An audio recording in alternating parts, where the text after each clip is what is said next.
Hello my friends, and welcome back to Alien Protocols, the Advanced Protocols Data Project.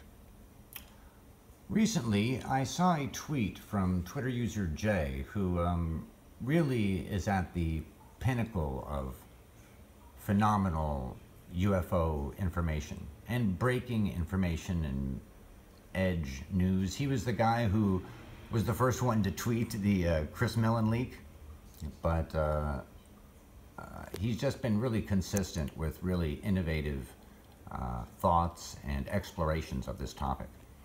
And he posted some information on a white paper that was really fascinating and got me thinking. And the information on the white paper is this one.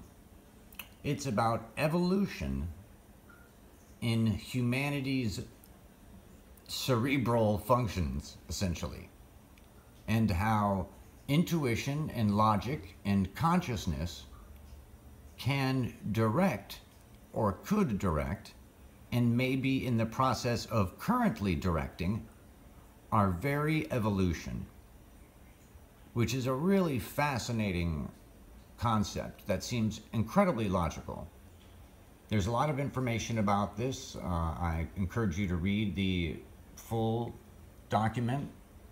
The full paper is really fascinating, but I thought it was worthy of exploring with you guys the topic of human evolution and events that could cause humanity to divide as a species. And I think this is very valuable in terms of our understanding of extraterrestrial life and our exploration of UFOs and their either occupants or creators.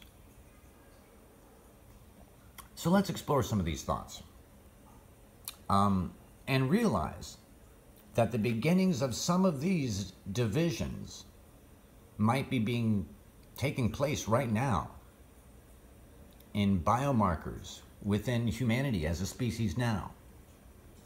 So that's something very interesting to think about. Now, of course, we could change as a species when some of us leave the planet and some of us stay here. If generations evolve in spacecraft under zero gravity conditions or even under artificial gravity conditions, all the other aspects of living in space or living aboard a craft may initiate some evolutionary changes. And I think has to, just by the very nature of it.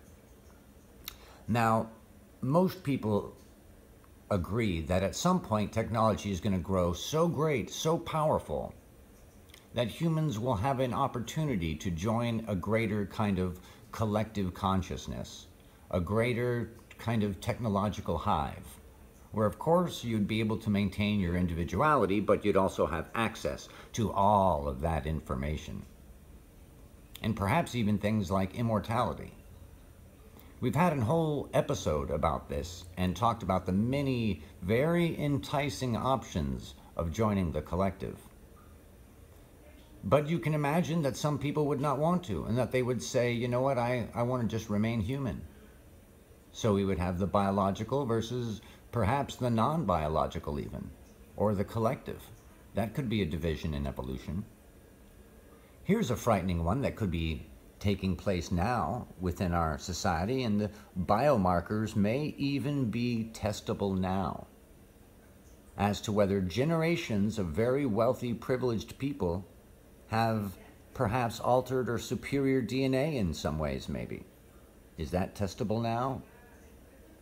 But regardless, in the future, you can imagine a privileged class that's super wealthy and thereby able to be super healthy, powerful, technologically superior, and much, much more. In a way, there is that division taking place now, certainly, at least in the environmental conditions, to help set up and create that division. Also, as we get to understand biology better and control DNA and master the biological arts, we may divide by alteration, by experimentation, by accident, maybe even on purpose.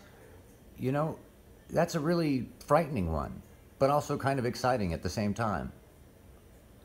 There's also the possibility that there could be some sort of natural disaster or artificial disaster, and humans could go underground, and that would create a division. Also, if you take this spacefaring aspect even further, the more different planets humans live on, you can imagine the conditions there might cause divisions as well. And of course, there's the last one, that another race, an advanced civilization, could change our evolution. Interesting thoughts, isn't it? It's kind of frightening, but I'd love to hear what your guys' thoughts are. Do you think any of these are realistic? Do you think any of them are happening now? Love to hear your thoughts. And check out Jay, and also the Silva record that we spoke about in the last episode. I don't recommend a lot of people, really just them and Grant and Dr. Simeon Hine, of course. A very small handful. But check it out, gang. We'd love to hear your thoughts.